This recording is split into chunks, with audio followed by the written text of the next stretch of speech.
This next question is from Kim Bethany. Kim, are you in your audience? You don't have to let me ask him. We're in the Constitution that you get this. Kim, you know what? I can ask you first. Very proud.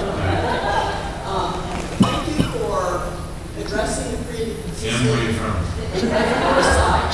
The north side. Not the north side. Sorry. Kind of like that. It's a little geography quiz for me. There will be a quiz. I was interested in pre-existing conditions. You clearly have said that you are that yank firm, that you want that not to be a consideration. So, taking that further, I'd like you to remember the pre-existing conditions include genetic conditions. Clearly remembering in the 60s when black people did not get insurance because sickle cell anemia was a your potential. So we have history within remembering that we need to keep track of that. But I work in the healthcare system. I see patients and I see people that tell me, please don't put that on my chart. And they won't go get tests and they won't get things because it will be on their record. Right. If we don't have a pre-existing condition taken care of and we move to electric medical records where everything is shared, that's going to be a disaster. That's a good point. So I'm hoping that we make sure that pre-existing thing comes in before we start making more things more efficient. Records would be more efficient, but we don't want them to exclude us. So let me get this straight.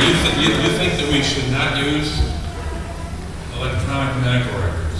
No, we shouldn't. There are things you need to think about before you put medical records sharing. Privacy. Government control. Privacy No, is government a big control. deal until we have some safeguards that privacy will not, that sharing those records won't harm us. Okay. I think I get what you're saying, but I think on the basic question, I'm trying to find a summary of the report I thought I had with me. Does anyone have that Center for American Progress report? You get that, but look, a lot electronic medical records are part of. They're part of a lot of systems. Geisinger keep referring to UPMC. I'm not sure how far along there, but they become part of the system. Our point there is that in order to prevent deaths, but even if you could say other ways, you could prevent deaths in other ways, just the efficiency of the system to save dollars, I think we have to go in that direction. There's no reason why, when you have industries like banking and parts of the insurance industry, even the non-medical part of insurance, as well as other industries, the technology has been so helpful to make transactions more efficient. Why we haven't done that? And the systems that have done it have had better health outcomes. I mean, why should, if you're being treated over the course of a couple of days or a couple of years, and every time a provider comes in, a nurse or a doctor, anyone says, once you get a sense of who you are, where you've been, why shouldn't they be able to press a few buttons, figuratively, and at least get your medical history? Why should you have to tell it? Why should you have to tell it I think it's an excellent thing. 47 times? But there are, I have to. Okay. Well, how we implement it has to be informed by concerns like yours, and I'm glad you raised that. I wanted to highlight something here. This is one report, and I really don't read a lot of reports, but this is the Center for American Progress. It's called the State of the Individual Insurance Market. It's 3 pages. It has 27 footnotes, so it's not something that's dreamed up without some sources. But let me tell you what they say about some of the things they say about pre-existing conditions in Pennsylvania.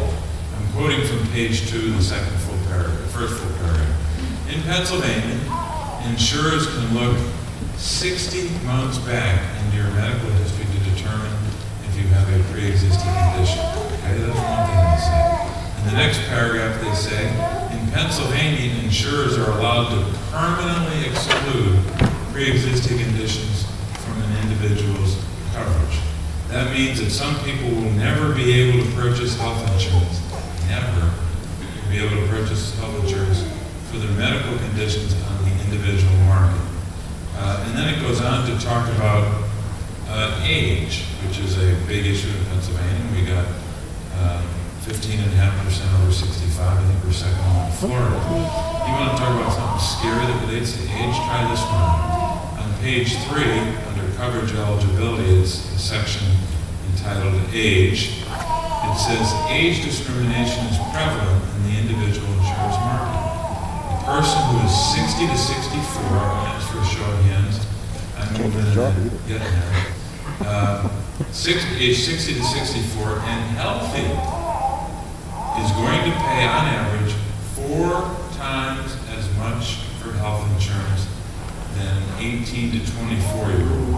$1,170 per year versus $4,185 per year. Now, if someone is not getting the screws put to them like that, God bless you. A lot of people are. If you're outside the average, God bless you. Of course, and this is important, of course, that is only for those who are offered insurance, or I should say offered coverage. Those 60, there's a footnote on that too, that's footnote number 20. The previous one was footnote number 19.